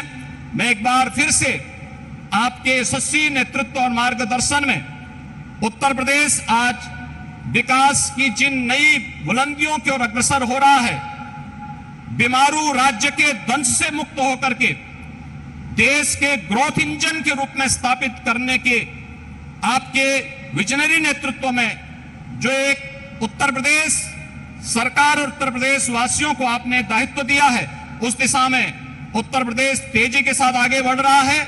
मैं इस अवसर पर अपने सभी इन्वेस्टमेंट पार्टनर्स को प्रदेश के अंदर एक बेहतर प्रशासन और सर्वोत्तम ईज ऑफ डूइंग बिजनेस की सुविधा प्रदान करने का आश्वासन देते हुए आप सभी के आगमन के लिए प्रदेश की जनता की ओर से आप सबका हृदय से आभार व्यक्त करते हुए आप सबके प्रति सबको इस बात के लिए आश्वस्त करता हूं कि राज्य सरकार आपके हितों के लिए और अपने पॉलिसी के अंतर्गत आपको हर संभव सहयोग देने के लिए पूरी तत्परता के साथ कार्य करेगी। जय हिंद।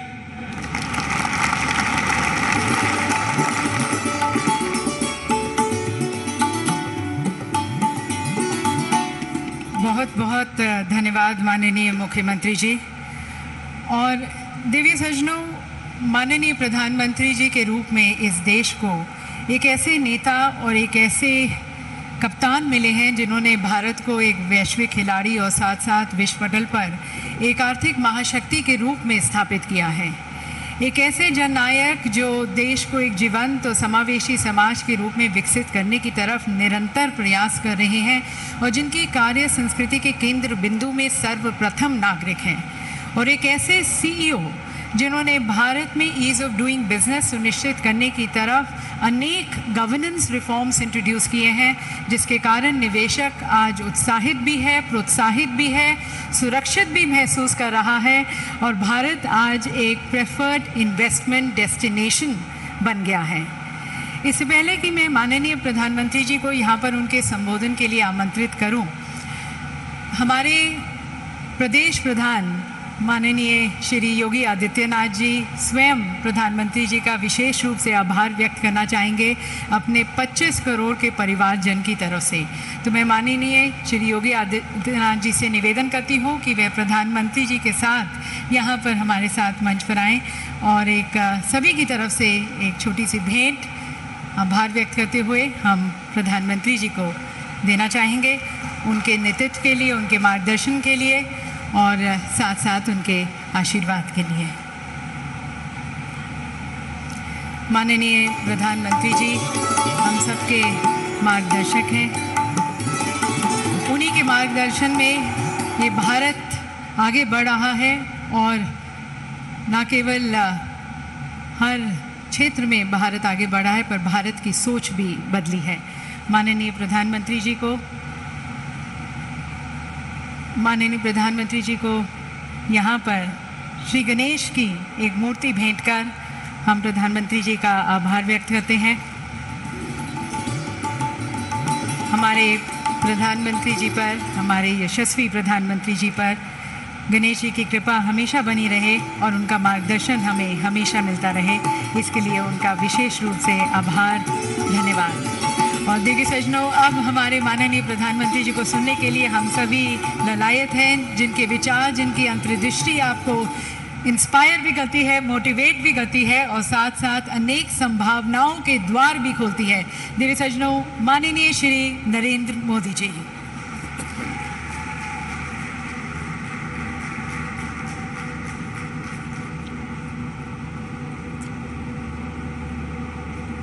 उत्तर प्रदेश के राज्यपाल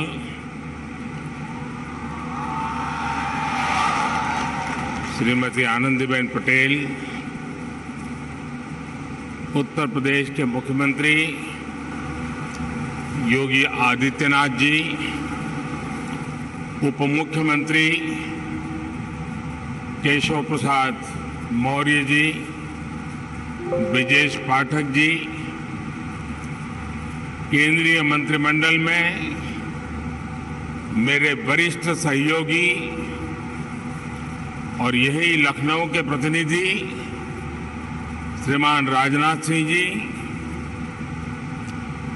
विभिन्न देशों से आए सभी वरिष्ठ महानुभाव, यूपी के सभी मंत्रीगण और ग्लोबल इन्वेस्टर समिट में पधारे इंडस्ट्री जगत के सम्मानीय सदस्य, global investor fraternity, policy makers, corporate leaders, देवी और सज्जनों, आप सभी का ग्लोबल इन्वेस्टर समिट में बहुत बहुत स्वागत है।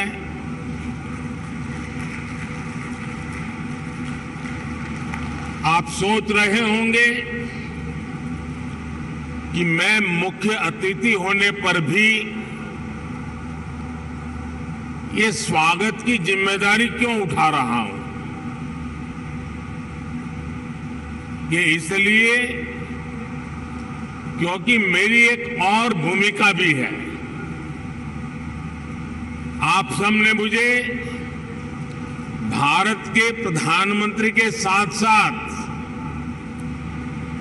उत्तर प्रदेश का सांसद भी बनाया है।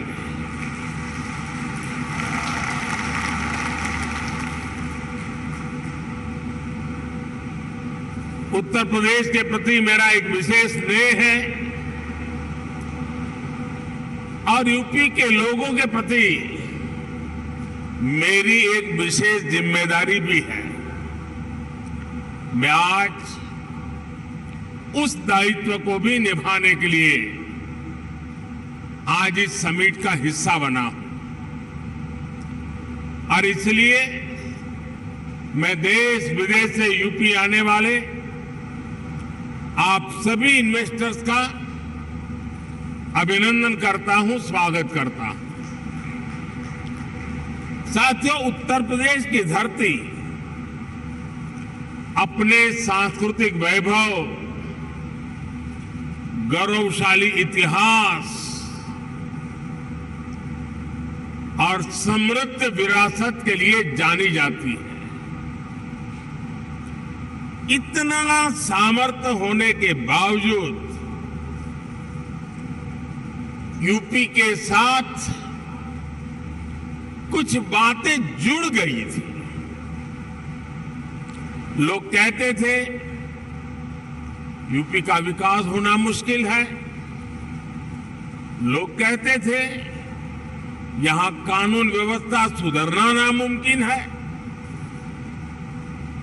यूपी बीमारू राज्य कहलाता था।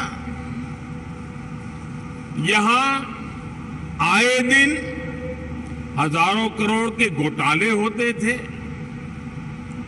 हर कोई यूपी से अपनी उम्मीदें छोड़ चुका था,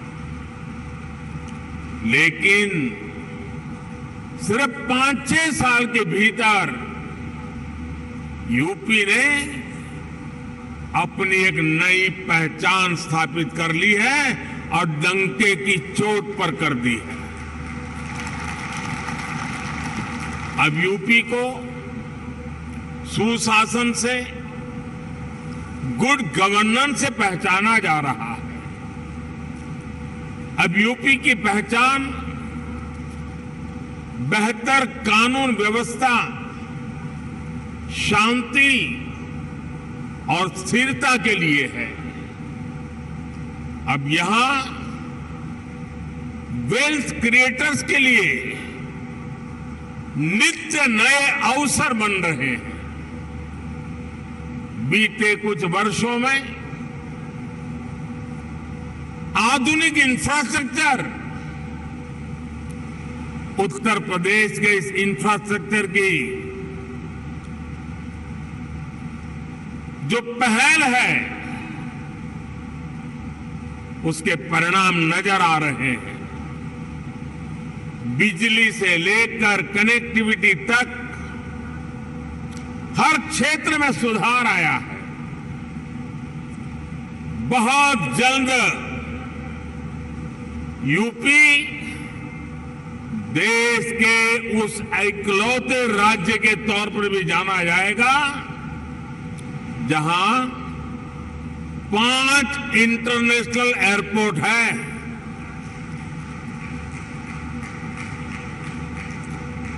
डेडिकेटेड फ्रेट कॉरिडोर से यूपी सीधे समुद्र से जुड़ रहा है, गुजरात और महाराष्ट्र के पोर्ट से कनेक्ट होता जा रहा है। इंफ्रास्ट्रक्चर के साथ साथ यूपी में सरकारी सोच और अप्रोच में ईज ऑफ डूइंग बिजनेस के लिए सार्थक बदलाव आया है। साथियों, आज यूपी एक आशा, एक उम्मीद बन चुका है। भारत अगर आज दुनिया के लिए ब्राइट स्पॉट है तो यूपी भारत के ग्रोथ को ड्राइव करने वाला एक अहम नेतृत्व दे रहा है। साथियों, आप सभी इंडस्ट्री के दिग्गज यहां हैं। आप में से अधिकतर को एक लंबा अनुभव भी है। दुनिया की वर्तमान स्थिति भी आप सभी से छुपी नहीं है। आप भारत की इकोनॉमी के आज के सामर्थ्य और यहां के मैक्रो और माइक्रो इकोनॉमिक फंडामेंटल्स को भी बहुत बारीकी से देख रहे हैं। आखिर पैंडेमिक और वॉर के शॉक के बाहर निकलकर भारत फास्टेस्ट ग्रोइंग इकोनॉमी कैसे बना है? आज दुनिया की हर क्रेडिबल वॉइस ये मानती है कि भारत की अर्थव्यवस्था ऐसे ही तेजी से आगे बढ़ती रहेगी। आखिर ऐसा क्या हुआ कि वैश्विक संकट के इस दौर में भारत ने न सिर्फ रेजिलियंस दिखाया बल्कि रिकवरी भी उतनी ही तेजी से की। साथियों, इसके पीछे सबसे बड़ा कारण है भारतीयों का खुद पर बढ़ता भरोसा, खुद पर आत्मविश्वास आज भारत के यूथ की सोच में, भारत के समाज की सोच और एस्पिरेशंस में एक बड़ा बदलाव देखने को मिल रहा है। आज भारत का हर नागरिक ज्यादा से ज्यादा विकास होते देखना चाहता है। वो अब भारत को जल्द से जल्द विकसित होते देखना चाहता है। भारत के समाज की एस्पिरेशंस आज सरकारों को भी पुश कर रही है और यही एस्पिरेशंस विकास के कार्यों में भी गति ला रही है। और साथियों, मत भूलिए कि आज आप जिस राज्य में बैठे हैं उसकी आबादी करीब करीब 25 करोड़ है। दुनिया के बड़े बड़े देशों से भी ज्यादा सामर्थ्य अकेले उत्तर प्रदेश में है। पूरे भारत की तरह ही आज यूपी में एक बहुत बड़ी एस्पिरेशनल सोसाइटी आपका इंतजार कर रही है। साथियों, आज भारत में सोशल, फिजिकल और डिजिटल इंफ्रास्ट्रक्चर पर जो काम हुआ है उसका बड़ा लाभ यूपी को भी मिला है। इस कारण आज यहां समाज सोशली एंड फाइनेंशियली बहुत अधिक इंक्लूसिव हो चुका है, कनेक्टेड हो चुका है। एक मार्केट के रूप में भारत अब सीमलेस हो रहा है। सरकारी प्रक्रियाएं भी सरल हो रही है। मैं अक्सर कहता हूं कि आज भारत आउट ऑफ कंपल्सन नहीं बल्कि आउट ऑफ कन्विक्शन रिफॉर्म करता है। यही कारण है कि भारत 40,000 से अधिक कंप्लायंसेस को खत्म कर चुका है, दर्जनों पुराने कानूनों को खत्म कर चुका है। साथियों, आज भारत सही मायने में स्पीड और स्केल के रास्ते पर चल पड़ा है। एक बहुत बड़े वर्ग की बेसिक जरूरतों को हमने पूरा कर लिया है, इसलिए वो एक लेवल ऊपर की सोचने लगा है, आगे की सोचने लगा है। यही भारत पर भरोसे का सबसे बड़ा कारण है। साथियों, कुछ दिन पहले भारत सरकार का जो बजट आया है उसमें भी आपको यही कमिटमेंट साफ साफ दिखेगा। इंफ्रास्ट्रक्चर पर रिकॉर्ड खर्च आज सरकार कर रही है और हर वर्ष इसको हम बढ़ा रहे हैं। इसलिए आज आपके लिए इंफ्रास्ट्रक्चर में इन्वेस्टमेंट के नए मौके बन रहे हैं। आज आपके लिए हेल्थ, एजुकेशन, सोशल इंफ्रास्ट्रक्चर में इन्वेस्टमेंट के भी अनेक अवसर हैं। ग्रीन ग्रोथ के जिस रास्ते पर भारत चल पड़ा है, उसमें तो मैं आपको विशेष रूप से आमंत्रित करता हूं। इस वर्ष के बजट में 35,000 करोड़ रुपए तो हमने सिर्फ एनर्जी ट्रांजिशन के लिए रखे हैं। ये दिखाता है कि हमारा इरादा क्या है। मिशन ग्रीन हाइड्रोजन हमारे इसी इरादे को बुलंद करता है। इस बजट में इससे जुड़ा पूरा इकोसिस्टम विकसित करने के लिए अनेक कदम उठाए गए हैं। इलेक्ट्रिक मोबिलिटी की ट्रांसफॉर्मेशन के लिए एक नई सप्लाई और वैल्यू चेन हम विकसित कर रहे हैं। साथियों, मुझे खुशी है कि नई वैल्यू और सप्लाई चेन विकसित करने के लिए यूपी आज एक नया चैंपियन बनकर उभर रहा है। परंपरा और आधुनिकता से जुड़े उद्योगों का,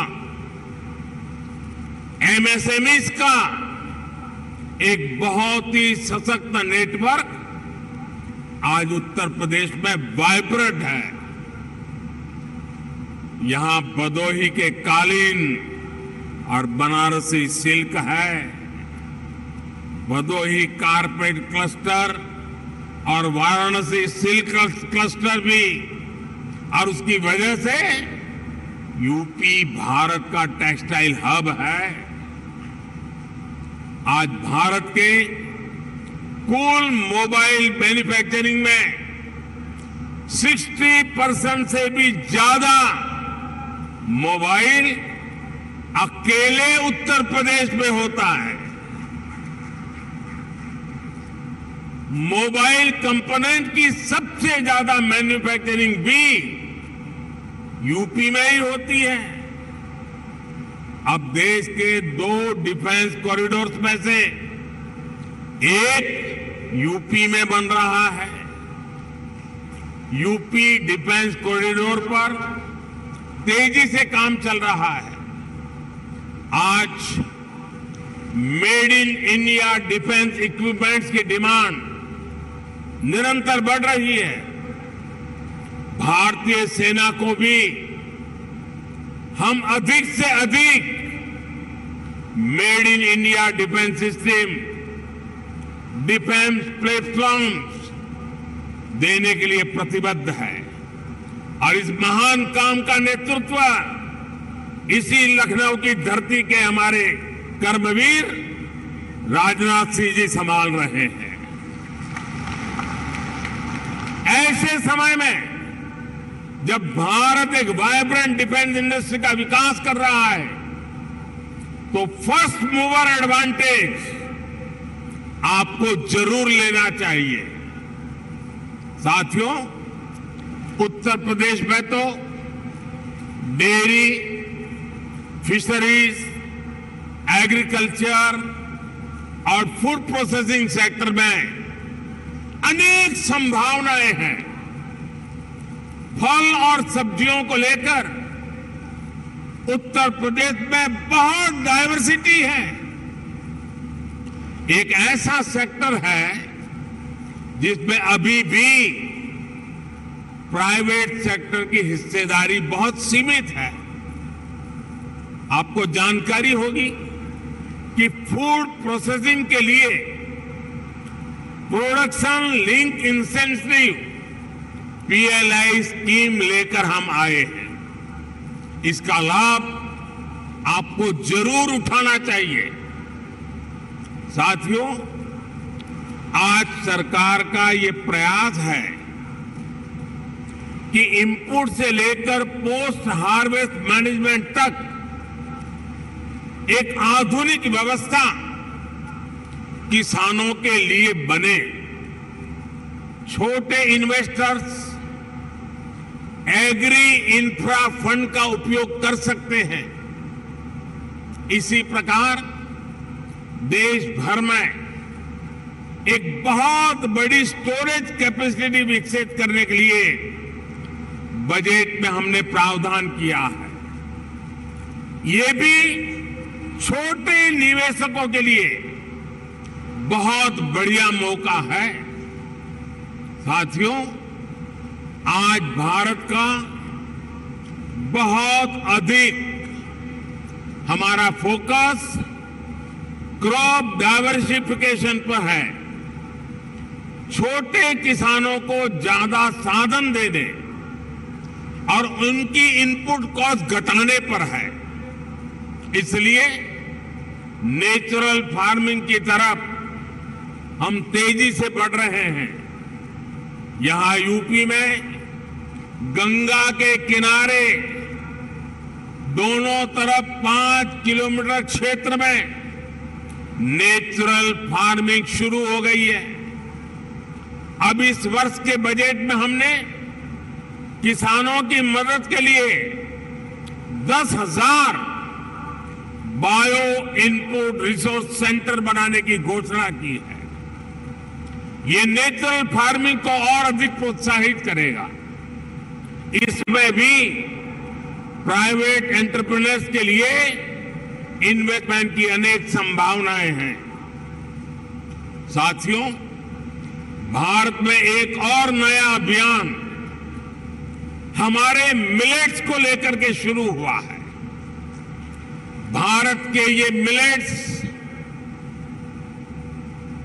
आमतौर पर लोगों की भाषा में उसको मोटा अनाज कहते हैं और उसकी कई वैरायटीज है। विश्व बाजार में उसकी एक पहचान बने, इसके लिए आपने बजट में सुना होगा, हमने इस मिलेट्स को, मोटे अनाज को एक नया नाम दिया है, श्री अन्न। ये श्री अन्न जिसमें न्यूट्रिशन वैल्यू बहुत अधिक है, ये सुपर फूड है। जैसा श्रीफल का माध्यम है, महात्मय है, वैसा ही श्री अन्न का भी महात्मय बनने वाला है।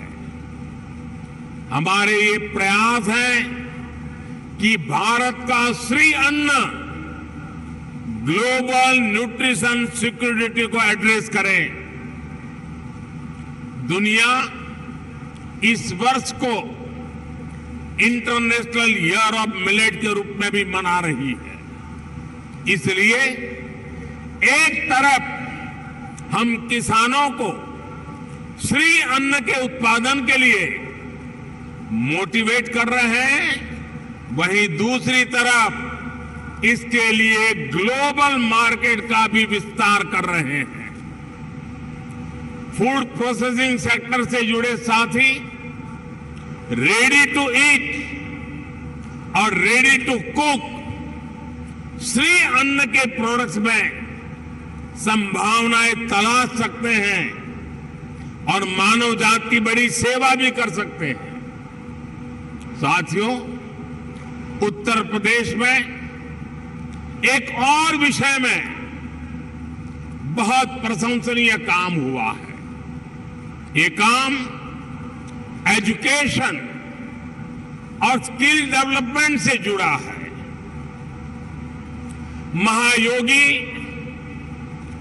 गुरु Gorakhnath AYUSH university, Atal Bihari Vajpayee health university, Raja Mahendra Pratap Singh university, Major Dhyanchand sports university, ऐसे अनेक संस्थान अलग अलग स्किल्स के लिए युवाओं को तैयार करेंगे। मुझे बताया गया है कि स्किल डेवलपमेंट मिशन के तहत अभी तक यूपी के 16 लाख से अधिक युवाओं को अलग अलग स्किल्स में ट्रेन किया गया है। यूपी सरकार ने पीजीआई लखनऊ, आईआईटी कानपुर में आर्टिफिशियल इंटेलिजेंस से जुड़े कोर्सेज भी शुरू किए हैं। और मैं जब अभी आ रहा था तो शिक्षा का जिनकी जिम्मे होती है, हमारी गवर्नर साहिबान चांसलर के रूप में वो काम देखती हैं, उन्होंने मुझे बताया कि उत्तर प्रदेश के लिए बड़े गर्व की बात है कि नेक एक्रेडिटेशन में इस बार उत्तर प्रदेश की 4 यूनिवर्सिटीज ने हिंदुस्तान को अपना लोहा मनवा दिया है। मैं शिक्षा जगत से जुड़े लोगों को और चांसलर मैडम को हृदय से अभिनंदन करता हूं। देश के स्टार्टअप रिवॉल्यूशन में भी यूपी की भूमिका लगातार बढ़ रही है। आने वाले कुछ वर्षों में 100 इंक्यूबेटर्स और 3 state of the art centres को स्थापित करने का लक्ष्य यूपी सरकार ने रखा है। यानी यहां आने वाले इन्वेस्टर्स को टैलेंटेड और स्किल युवाओं का एक बहुत बड़ा पूल भी मिलने जा रहा है। साथियों, एक तरफ डबल इंजन सरकार का इरादा और दूसरी तरफ संभावनाओं से भरा उत्तर प्रदेश, इससे बेहतर पार्टनरशिप हो ही नहीं सकती। ये जो समय है इसको हमें गंवाना नहीं चाहिए। भारत की समृद्धि में दुनिया की समृद्धि निहित है। भारत के उज्जवल भविष्य में दुनिया के उज्जवल भविष्य की गारंटी पड़ी है। समृद्धि की इस यात्रा में आप सबकी भागीदारी बहुत ही महत्वपूर्ण है। ये निवेश सबके लिए शुभ हो, मंगल हो, इसी कामना के साथ इन्वेस्टमेंट के लिए आगे आए हुए देश और दुनिया के सभी इन्वेस्टर्स को मैं अनेक अनेक शुभकामनाएं देता हूं और उत्तर प्रदेश के एमपी के नाते मैं आपको भरोसा देता हूं कि उत्तर प्रदेश की आज की सरकार, उत्तर प्रदेश की आज की ब्यूरोक्रेसी प्रगति के राह पर दृढ़ संकल्प होकर के चल पड़ी है। वो आपके सपनों को साकार करने के लिए, आपके संकल्पों को सिद्ध करने के लिए पूरे सामर्थ्य के साथ अग्रदूत बन करके आपके साथ खड़ी है। इसी विश्वास के साथ मैं फिर एक बार देश और दुनिया के इन्वेस्टर्स को हमारे उत्तर प्रदेश की धरती पर निमंत्रण करता हूं, स्वागत करता हूं। बहुत बहुत धन्यवाद।